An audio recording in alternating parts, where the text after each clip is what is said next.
Final గా విజయ్ దేవరకొండ గారు గౌతమ్ గారి కాంబినేషన్ లో వచ్చిన కింగ్డమ్ మూవీ చూడడం జరిగింది. మూవీ నాకు ఎలా అనిపించింది అనేది సుత్తి లేకుండా ఒక ముక్కలో చెప్పాలంటే ఇది ఖచ్చితంగా ఇగ్నోర్ చేసే మూవీ అయితే కాదు. వీడి గారి ప్రీవియస్ 4-5 ఫిల్మ్స్ తో పోలిస్తే ఇది చాలా బెటర్. ఓవరాల్ గా ఒక్కసారి వీకెండ్ కి అలా ట్రై చేయడానికి బానే ఉంటుంది. ఇక మూవీ గురించి డీటెయిల్ గా చెప్పడానికి ముందు మన రౌడీ బాయ్ విజయ్ దేవరకొండ గురించి చెప్పాలి. ఏ హీరో ఫేస్ చేయని ట్రోలింగ్ ఫేస్ చేశాడు. తన కష్టం మీద ఫిలిం ఇండస్ట్రీకి వచ్చిన తనకి ట్రోలింగ్ మాత్రం తప్పలేదు.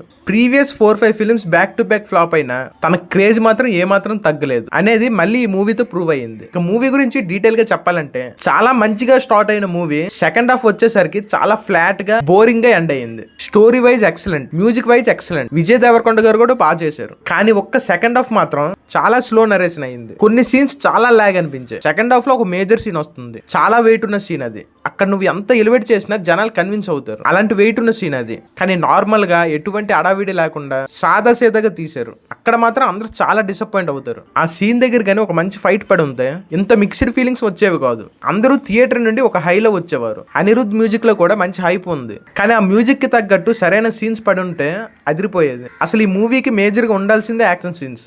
అలాంటి స్టోరీ ఇది, కానీ అందులోనే డిసప్పాయింట్ చేశారు. హీరోయిన్ భాగ్యశ్రీ అయితే మూవీ మొత్తం కలిపి ఒక 10 minutes ఉంటుంది. అది కనిపించినప్పుడల్లా అయితే చాలా క్యూట్ గా ఉంది. ఇంకో మెయిన్ క్యారెక్టర్ సత్యదేవ్ గారు, అతని స్క్రీన్ ప్రెజెన్స్ అయితే హైలైట్. అతని స్క్రీన్ మీద కనిపించినప్పుడు అతనికి ఒక ఆరా ఉంటుంది. అది మూవీలో ఎక్కువగా వాడలేదు అనిపించింది. గ్రేట్ యాక్టర్ అతను. ఇక డైరెక్టర్ గౌతమ్ గారి విషయానికి వస్తే స్టోరీ వైజ్ ఎక్సలెంట్ గా రాసుకున్నారు. కానీ తీసే విధానంలోనే కొద్దిగా ఫ్లాట్ నరేషన్ అయ్యింది. మొత్తం మీద మూవీ అయితే పర్లేదు, ఒకసారి చూడొచ్చు. ఇలా సుత్తి లేకుండా మన రివ్యూస్ 2 minutes లోనే ఉంటాయి కాబట్టి ఖచ్చితంగా మన ఛానల్ ని సబ్స్క్రైబ్ చేసుకుని నన్ను కొద్దిగా సపోర్ట్ చేస్తే ఇంకా మంచి మంచి వీడియోలతో మీ ముందుకు వస్తాను.